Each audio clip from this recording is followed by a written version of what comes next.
Bismillahirrahmanirrahim. Assalamualaikum warahmatullahi wabarakatuh.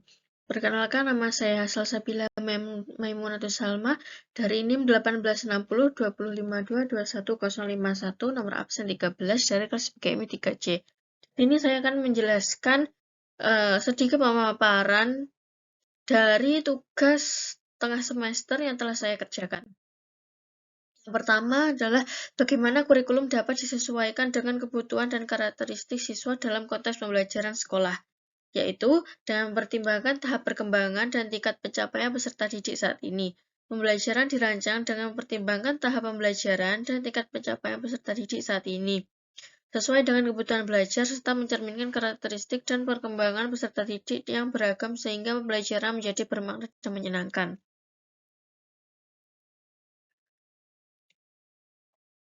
Selanjutnya, pembelajaran relevan. Pembelajaran dirancang sesuai konteks, lingkungan, dan budaya peserta didik, serta melibatkan orang tua dan komunitas sebagai mitra.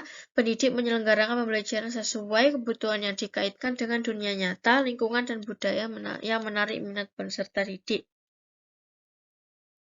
Fleksibilitas. Kurikulum merdeka dikembangkan sebagai kerangka kurikulum yang lebih fleksibel sekaligus berfokus pada materi esensial dan pengembangan karakter dan kompetensi peserta didik. Capaian pembelajaran per fase dan jam pelajaran fleksibel mendorong pembelajaran menyenangkan dan relevan. Pembelajaran terdiferensiasi dalam konteks kurikulum merdeka adalah pendekatan yang memungkinkan guru untuk merancang pengalaman belajar yang relevan, menantang, dan bermakna bagi setiap siswa di dalam kelas. Yang selanjutnya, apa yang dimaksud dengan pembelajaran berbasis proyek dan bagaimana guru dapat mengintegrasikannya dalam kurikulum? Pembelajaran berbasis proyek merupakan suatu metode pembelajaran yang memberikan kesempatan kepada siswa untuk memecahkan permasalahan dunia nyata melalui proyek atau tugas yang mereka kerjakan secara berkelompok.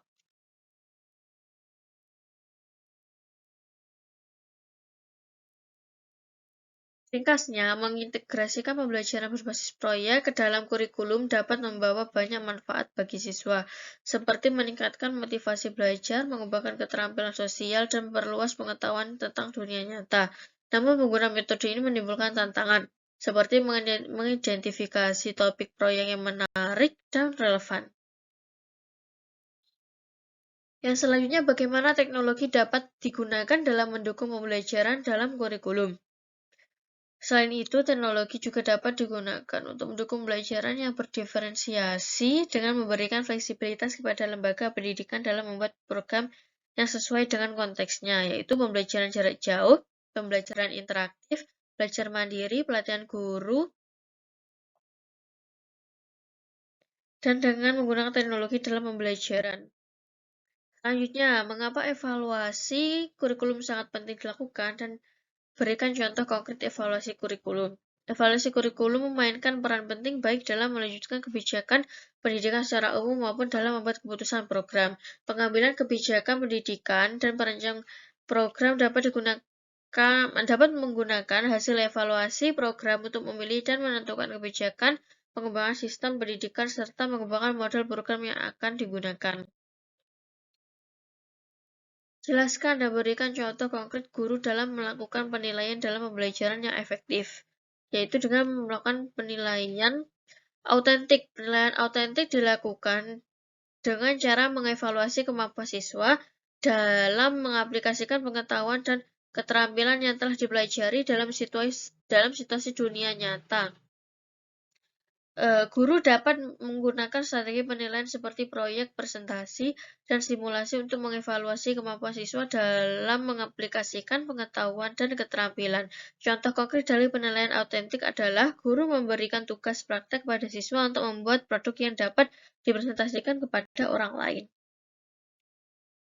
Sekian sedikit penjelasan dari saya. Apabila ada salah kata mohon dimaafkan. Wabillahi taufiq wal hidayah. Wassalamualaikum warahmatullahi wabarakatuh.